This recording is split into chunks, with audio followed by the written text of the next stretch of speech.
His Majesty King Hamad bin Isa Al Khalifa received at Safriya Palace of a number of judges who took the legal oath before His Majesty on the occasion of the issuance of the royal decree appointing them in the Court of Cassation and the High Civil Court of Appeal. His Majesty expressed pride in Bahrain's judges who are entrusted with the responsibility of protecting the rights of citizens and residents and ensuring the principles of justice and the rule of law are upheld, noting the importance of the noble mission of the judiciary and its role in the advancement and progress of society. His Majesty congratulated them and wished them continued success in performing their new national responsibilities to promote and consolidate the principles of truth, justice and the rule of law.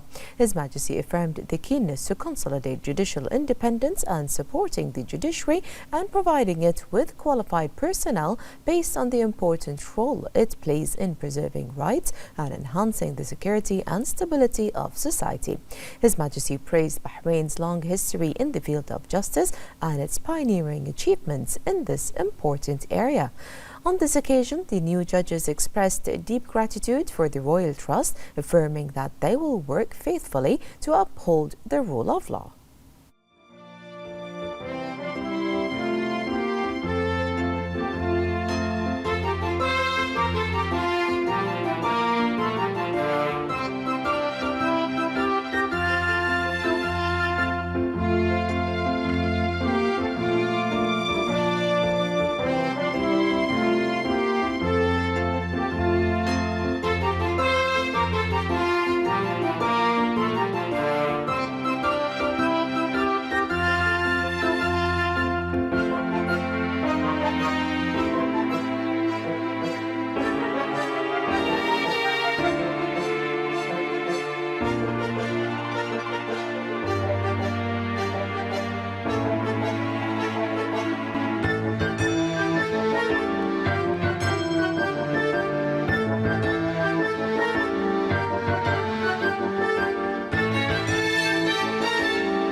His Royal Highness the Crown Prince and Prime Minister Bin Salman bin Hamad Al Khalifa issued Edict number 59 of 2025, amending certain provisions of Edict number 11 of 2023 on the reformation of the National Committee for the Elderly following the submission of the Minister of Social Development. Clause 3 of paragraph 1 of Article 1 of Edict 11 of 2023 shall be replaced with the following provision. 3. a member of the Supreme Council for Women representing the Council. Paragraph 2 of Article 1 of the same edict shall also be replaced with the following provision. The entities stipulated in clauses 3 and 5 and 6 of the previous paragraph shall designate their representatives to the committee. His Royal Highness also issued Edict number 60 of 2025, appointing a director of the Electricity and Water Authority, EWA, based on the proposal by the Minister of Electricity and Water Affairs. Osama Ahmed Abdullah Zayed shall be appointed as director of EWA, succeeding Ibrahim Khalil Ibrahim Ahmed. His Royal Highness also issued Edict 61 of 2025, appointing directors at the Education and Training Quality Authority, BQA, based on the proposal of the authority's Board of Directors.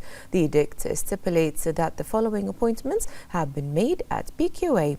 Dr. Sheikha Lubna bint Ali bint Abdullah Al Khalifa as Director of the Directorate of Higher Education and Vocational Training Performance Review. Layla Muhammad Thamar Al Ka'bi as Director of the School and Kindergarten Performance Review Directorate, succeeding Amira Muhammad Hassan Al Blushi. Najma Sultana Abdul Hamid Ahmed Ghaloom as Director of the Planning and Projects Directorate, and Dr. Thajba Ibrahim Rashid Al Jodar as Director of the Directorate of Information Technology. In the presence of the President of the Supreme Council for Islamic Affairs, Sheikh Abdul Rahman bin Mohammed bin Rashid Al Khalifa, the Holy Quran Recitation and Teachers Preparation Institute held a graduation ceremony for the second cohort of the Quran Teacher Diploma Program at the Isa Cultural Center for 59 graduates. The Deputy President of the Supreme Judicial Council and President of the Court of Cassation, Sheikh Khalid bin Ali Al Khalifa, the Minister of Justice, Islamic Affairs and Waqf, Nawaf Al Muawda, the Deputy President of the Supreme Council for Islamic Affairs, Sheikh Abdul Hussein bin Khalaf Al Asfour, and a number of officials were present. The SCIA President expressed gratitude to His Majesty the King for his continuous support to the Institute and its programs and commended the follow-up of His Royal Highness the Crown Prince and Prime Minister. He highlighted the importance of this program launched under His Majesty's vision a decade ago, which has positioned the Institute as a specialized center for Quran studies and teacher preparation. He congratulated the graduates and their families on this blessed achievement, wishing them continued success and prosperity. The President then presented the certificates to the graduates.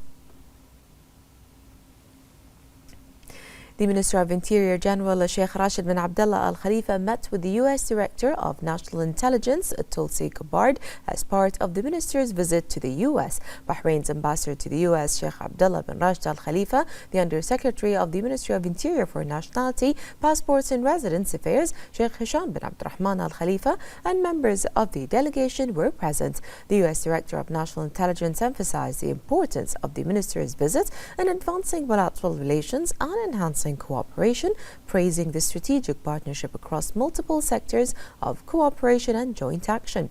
The Interior Minister underscored Bahrain's commitment to continuing its civilizational approach, promoting openness, coexistence, and supporting peace under the leadership of His Majesty King Hamad bin Isa Al Khalifa.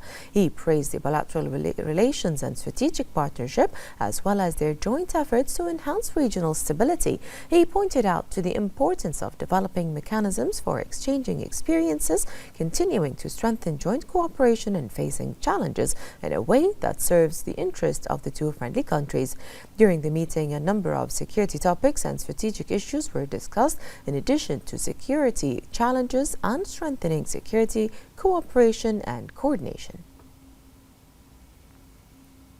The Minister of Interior General Sheikh Rashid bin Abdullah Al Khalifa met with the Director of the Atlantic Council's Middle East Program Center, William Wester, as a part of the Minister's visit to the U.S. The Director welcomed the Minister's visit, commending his interest in communicating with Research and Study Center and decision-making circles. The Minister praised the Atlantic Council's role in building a shared vision and advancing strategic thinking through the preparation of strategic studies and analysis, and anticipating future prospects in the areas of national security and foreign policy.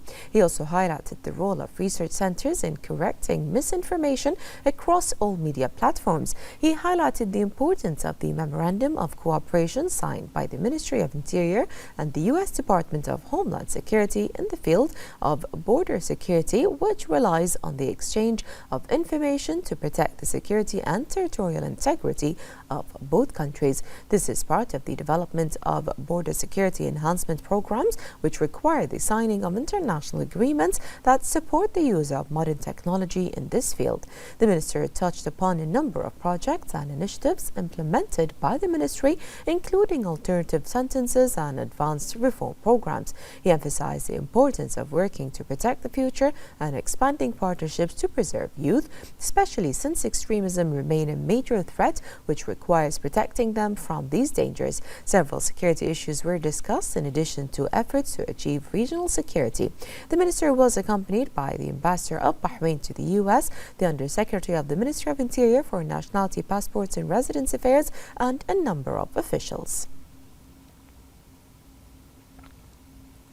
The Minister of Foreign Affairs, Dr. Abdulatif Al-Zayani, participated in the Munich leaders meeting organized by the Ministry of Foreign Affairs of Saudi Arabia in Al Ula. The conference was opened by the Saudi Minister of Foreign Affairs, His Highness Prince Faisal bin Farhan Al Saud, and emphasized that in this challenging period of the international community marked by multiple crises, complex challenges and uncertainty across various regions, the need for joint cooperation is highly required. He noted that the Middle East is at the center of many of these global challenges, which requires engaging constructively in addressing them to contribute to a meaningful dialogue that fosters peace and stability.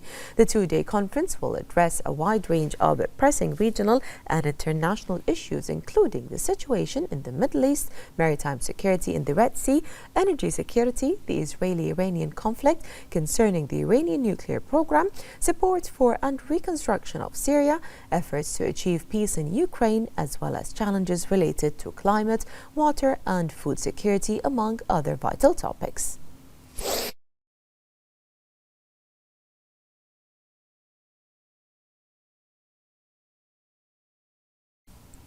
The Minister of Foreign Affairs, Dr. Abdulatif bin Rashid Al-Zayani, met with Kuwait's first Deputy Prime Minister and Minister of Interior, Sheikh Fahd Yusuf Saud Al-Sabah, on the sidelines of the Munich leaders meeting hosted by Saudi Arabia in Al Ula.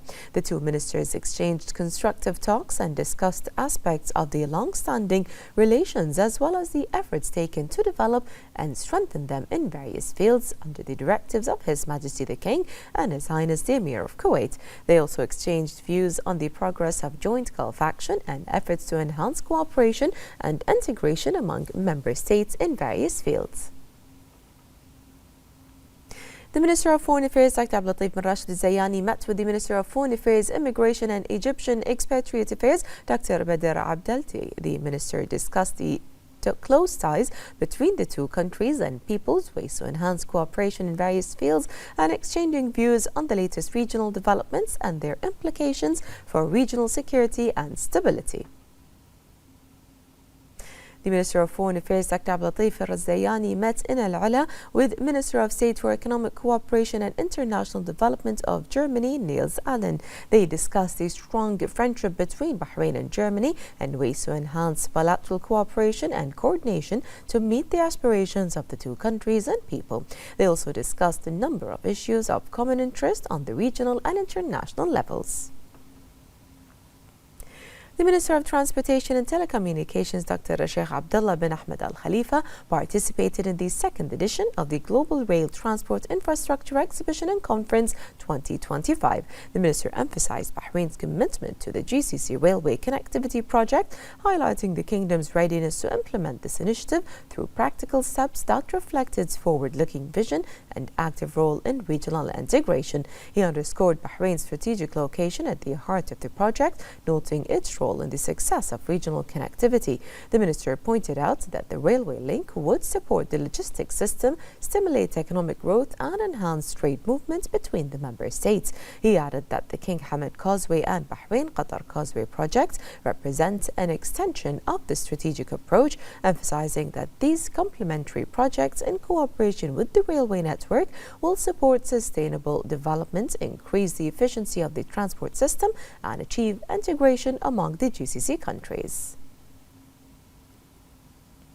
The Gulf Railway Authority announced the completion of the Gulf Connectivity Project by December 2030, which will enhance logistical and economic integration among GCC countries.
Under the patronage of His Royal Highness the Crown Prince and Prime Minister, the Minister of Oil and Environment and Special Envoy for Climate Affairs, Dr. Mohammed bin Daina, attended the inauguration of the International Downstream Conference and Exhibition 2025. He emphasized that the importance His Majesty the King places on the oil and gas sector and the support of His Royal Highness the Crown Prince and Prime Minister aim at developing this vital sector. He emphasized that this support has contributed to the launch and implementation of important strategic projects that have strengthened Bahrain's position in the manufacturing and energy sectors. He affirmed the continued commitment to providing the necessary components for the success of various events and conferences hosted by Bahrain in line with the objectives of the comprehensive development process. Dr. bin Daina noted that oil and gas and petrochemical conferences represent high-level global platforms in the Middle East, contributing to the exchange of expertise, showcasing the latest innovations and supporting the sustainability of this vital industry. He pointed out that manufacturing industries represent a key pillar of the economic development strategies of the GCC countries, given their prominent role in opening up broad horizons for qualitative investments. He also highlighted the importance of continuing to empower national cadres as partners in the development of downstream industries. He also noted the pivotal role played by the Gulf Downstream Association in organizing this distinguished event, who reflected their commitment to supporting the sustainability and development of the sector. Dr. bin Daina also viewed the exhibition accompanying the conference, which featured the latest innovations and technical solutions and witnessed wide participation from leading regional and international downstream companies.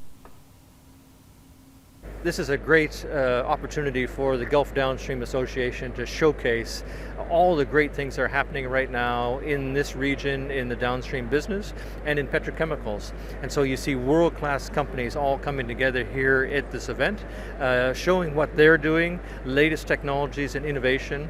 And it gives companies an opportunity to see each other and potentially look for partnerships and opportunities where they can work together. Also see where technologies are available that we may not have. For Bapco Energies, of course, we're a very innovative company. We're just in the process now of starting up our brand new BMP project, a $7 billion upgrade to our refinery.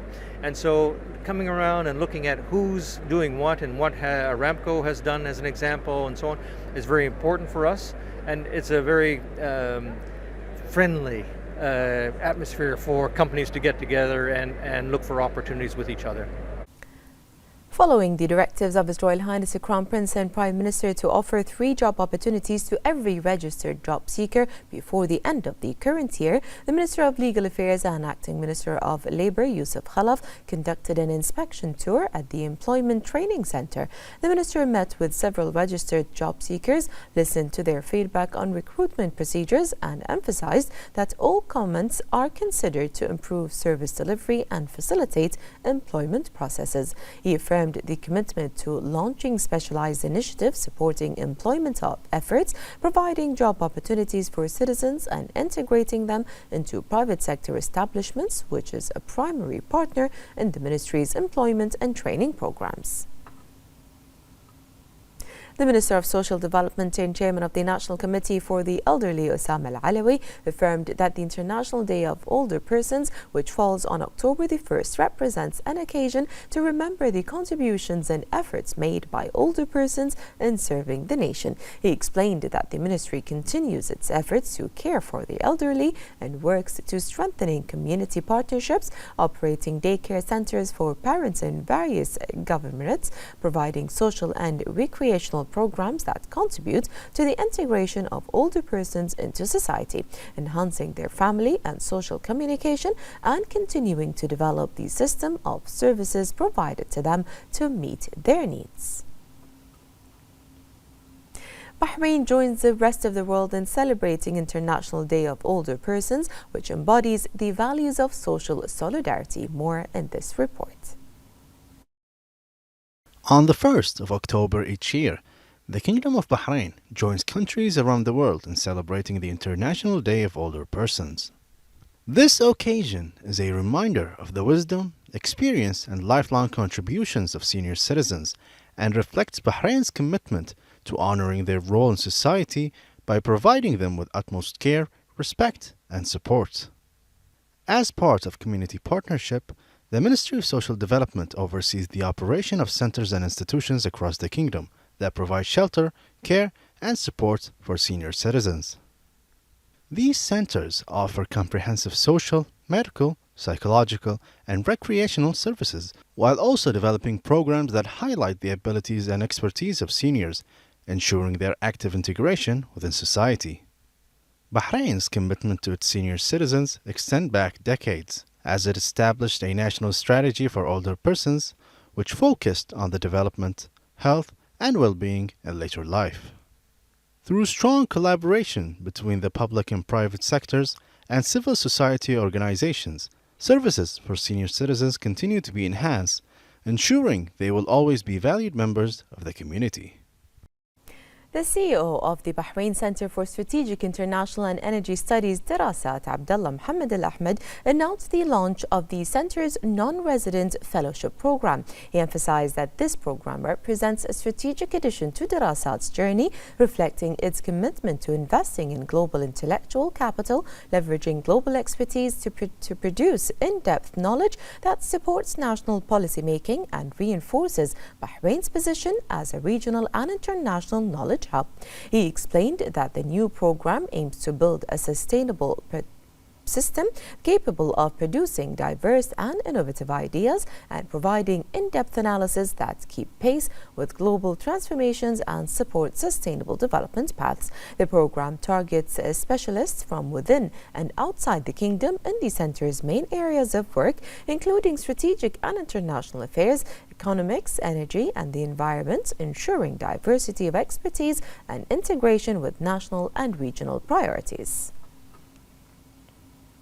Muharraq is entering a new phase of development as part of a royal vision that reinforces its historical status and keeps pace with the requirements of urban modernization. These initiatives were widely welcomed by the local community, confirming the cohesion of society with an approach that balances the preservation of authenticity and support for sustainable development. More in this report. Muharraq is an ancient city, inseparable from the national memory of Bahrain.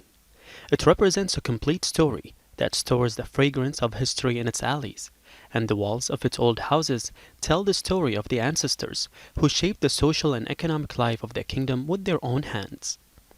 Muharraq is entering a new phase of development under the guidance of His Majesty the King, with the aim of enhancing its status as one of the most important historical and cultural landmarks in the kingdom, preserving its authenticity, and supporting the process of urban and service modernization. The projects currently underway in Mharraq are not limited to infrastructure and public services, but also include initiatives that promote cultural identity and preserve national heritage through the maintenance of heritage buildings, the development of public facilities, and the highlighting of the city's unique characteristics in a manner befitting its rich history. The people of Mharraq have welcomed these royal initiatives with open arms, expressing their pride and loyalty to the leadership and affirming that these directives embody the depth of the relationship between the leadership and the people and reinforce the national cohesion that has always characterized Bahraini society.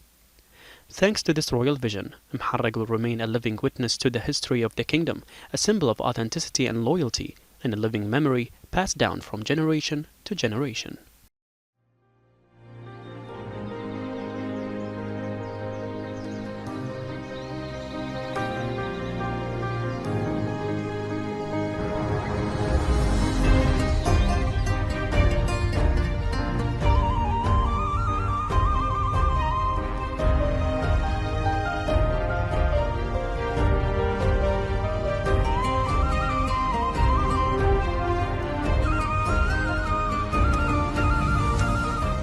ونوجه هنا بوضع خطة عمل تختص بالمحافظة على الهوية التاريخية والثقافية لمباني ومدن البحرين، وسنعمل في سياق ذلك على إحياء قصر عيسى الكبير الذي سنعتمده كأحد المقار الرئيسية لعملنا، ومعها الأحياء المعروفة بمدينة المحرق التي نتطلع إلى عودة أهلها لها تكريما لذلك المجد الوطني المشهود في وطن الطيبة والكرامة.